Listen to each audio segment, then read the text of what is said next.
संजीव ने जो भी आरोप पुलिस के अधिकारियों पर लगाए या उनके साथ जो भी घटना हुई वो आपने सुनी, लेकिन बस स्टैंड में जिस जगह पर वो जो उनकी दुकान थी J&K बैंक के बिल्कुल अपोजिट, उसके जो मालिक थे उस दुकान के, वो हमारे साथ हैं और इनसे जानने की कोशिश करेंगे कि संजीव जी का बिहेवियर कैसा था, वो कब से इनकी दुकान पर वहाँ पर काम कर रहे थे, कब से इन्होंने ली हुई थी।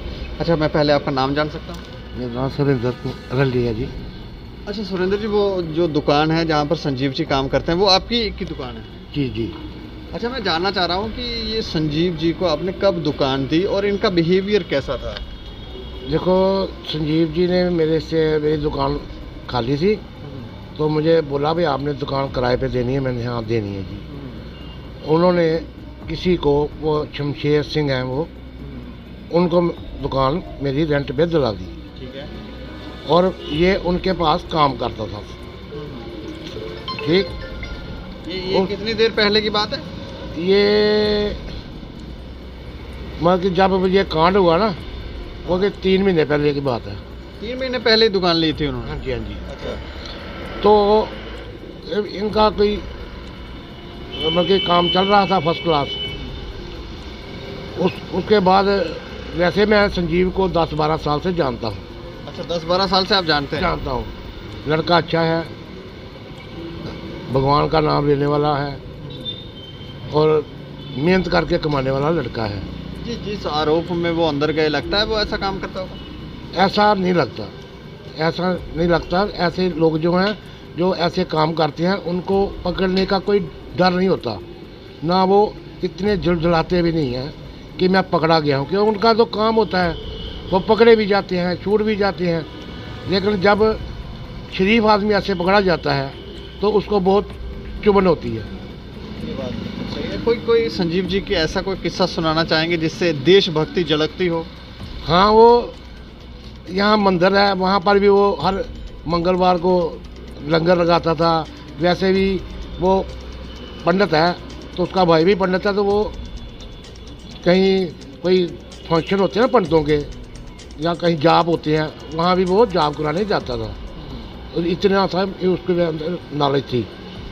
एक और बात हमें लोगों से जानने को मिली कि एक बार उनके कोई परिवार में आतंकवादी भी कोई आ गया था, तो उन्होंने पुलिस को इन्फॉर्मेशन दी थी। वो ये उसके पहले की बात है। ये कब की बात है? ये इसके पहले में मैंने हमारे बस अड्डे के अंदर ही खालका होटल है, वो हमारे फ्रेंड ही है, समझ लो 50 साल के हम इकट्ठे थे। अच्छा। तो उनकी दुकानें टूट गई ये सारी, तो वो मुझे बोलने लगे, चाचा जी मुझे आपकी दुकान खाली है तो हम किराए पे दे दो। मैं बेटे ले लिए, तो मैंने उसको किराए पे दुकान दे दी। तो वो भी चिट्टे में पकड़ा गया, समझ नहीं लगी कोई हमको कोई, क्योंकि हम उनको भी 50 साल के जानते हैं। तो वही जो आप बात बोल रहे थे कि वो तो इतने हिंदुस्तानी लोग हैं ना, कि उनकी दुकान पे उनके मालिक का एक मिलिटेंट 1992 में आया खाना खाने। तो इनके फादर को पता था ये मिलिटेंट है, क्योंकि मिलिटेंट का पता था उनको। तो वो चोरी से गया और पुलिस चौकी में जाकर बोला कि मेरी दुकान पे मिलिटेंट आया हुआ है। उसने वो ही पकड़वा दिया था। बाकी ऐसा है वो, बाकी पूरा बस अड्डा जानता है। अगर बंदा कोई गलत हो तो एक दूसरे को पता होता है, क्योंकि इतने साल 50 साल बहुत होते हैं, तो 50 साल में पता चल जाता है कौन कैसा है कौन कैसा नहीं है। कुछ चीज़ें मैं बस स्टैंड के बारे में जानना चाह रहा हूँ। जैसे लोगों ने बताया कि वहाँ पर कोई सट्टेबाजी भी चलती है, जुआ वगैरह भी होता है, नशेबाजी भी लोग वहाँ पर करते हैं, ये सब भी होता है वहाँ पर? शायद होता हो, जो ये काम करते हैं होता भी है, होगा, सुना भी है कोई तो ये उसी के चक्कर में ये ऐसे हो गया। बस किसी ने आवाज़ दबाने की कोशिश की, आपको लगता है? हाँ, ऐसे हुआ। ये हमारे खिलाफ बोल रहा है, इसको फंसा दो, तो फिर कोई बोलने वाला ना रहे। हाँ, ऐसे बात थी, मुझे जो पता चला है ऐसे बात। एक और बात मैं जानना चाह रहा हूँ, वहाँ पर लोगों से हमने जाना तो लोग ये कहते हैं कि वहाँ पर पुलिस वाले महीना लेते हैं, हफ्ता लेते हैं।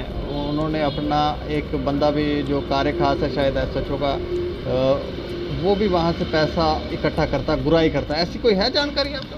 नहीं, मैं तो 4-5 साल का बस अड्डे से अटैच नहीं हूँ, समझ गए।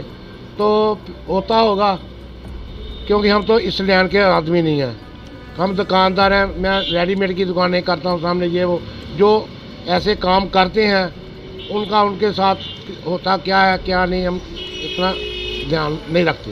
ऐसे सुनने में तो आता ही होगा, सुनने में तो आया है, सुनने में तो आता है आया है, ऐसा काम होते हैं, ऐसे काम होते हैं। जो पुलिस का कार्य है वो किस तरह से लगता है वहाँ पर?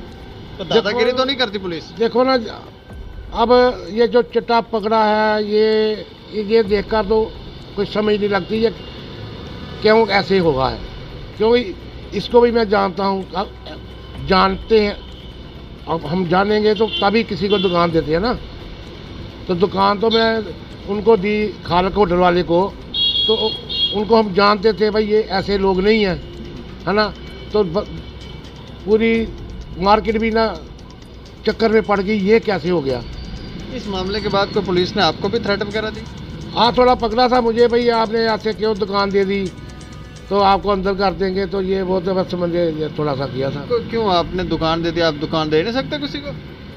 ये बोलते हैं भाई अभी देखो मेरी दुकान बंद पड़ी है, डर के मारे हम दे नहीं रहे, कहीं और दूसरे को देंगे तो ऐसे ना हो जाए दोबारा। लगभग कितना लॉस अभी तक आपको जब से ये कम से कम ही 6 लाख रुपए का लॉस हो गया। ये भरपाई कौन करेगा?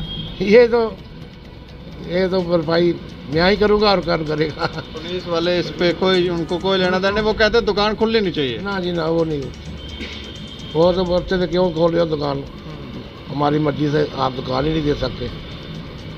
तो मतलब संजीव कुमार जी एक देशभक्त बंदा, बहुत अच्छा बंदा है, बहुत अच्छा बंदा है, ऐसा कभी नहीं हो सकता। शुक्रिया।